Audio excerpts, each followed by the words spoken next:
വിഴിഞ്ഞം Mukkola bypass service റോഡിന് സമീപത്ത് മാലിന്യം റോഡിലേക്ക് തള്ളി. ദുർഗന്ധം കാരണം നാട്ടുകാർക്ക് ഭക്ഷണം കഴിക്കാൻ പോലും പറ്റാത്ത അവസ്ഥയാണ്.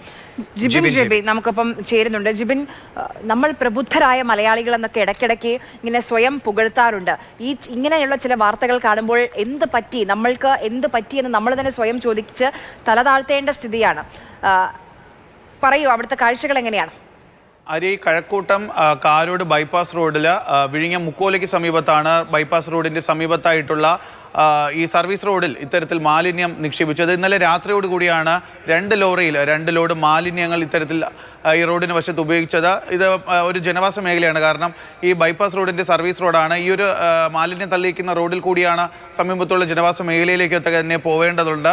എന്തായാലും ഈ രാത്രിയോടുകൂടി ഇവിടുന്ന് മാലിന്യം തള്ളിയത് കൊണ്ട് തന്നെ വലിയ രീതിയിലാണ് ആ മാലിന്യത്തിൽ നിന്നുള്ള വെള്ളം റോഡിലേക്കും സമീപ പ്രദേശങ്ങളിലേക്കും ഒക്കെ തന്നെ ഒലിച്ചിറങ്ങിയത്. വലിയ ദുർഗന്ധമാണ് ആ പ്രദേശത്തുള്ളത്. അതുകൊണ്ട് തന്നെയാണ് ഈ നാട്ടുകാർ പ്രതിഷേധമായി എത്തിയിരിക്കുന്നത്. കാരണം അവർക്ക് ഭക്ഷണം പോലും കഴിക്കാൻ സാധിക്കുന്നില്ല എന്നാണ് നാട്ടുകാർ പറയുന്നത്. എന്തായാലും ആരാണ് ഈ മാലിന്യം അവിടെ നിക്ഷേപിച്ചത് എന്നുള്ള കാര്യം കേന്ദ്രീകരിച്ചാണ് ഇപ്പോൾ അന്വേഷണം നടക്കുന്നത്. കൗൺസിലർ പറഞ്ഞത് പ്രകാരമാണെങ്കിൽ ഈ സമീപത്തുള്ള കടകളിലെയൊക്കെ CCTV ദൃശ്യങ്ങൾ ശേഖരിച്ചുകൊണ്ട് ആരാണ് ഇത്തരത്തിൽ ഇവിടെ മാലിന്യം നിക്ഷേപിച്ചത് എന്നുള്ളതാണ് ഇപ്പോൾ പരിശോധിച്ചുകൊണ്ടിരിക്കുന്നത്. പക്ഷേ നാട്ടുകാർ പറയുന്നത് അവർക്കറിയാം ഇതൊരു ഹോട്ടലിൽ നിന്നാണ് സ്ഥിരം മാലിന്യം കൊണ്ട് ഇവിടെ തള്ളുന്നത്.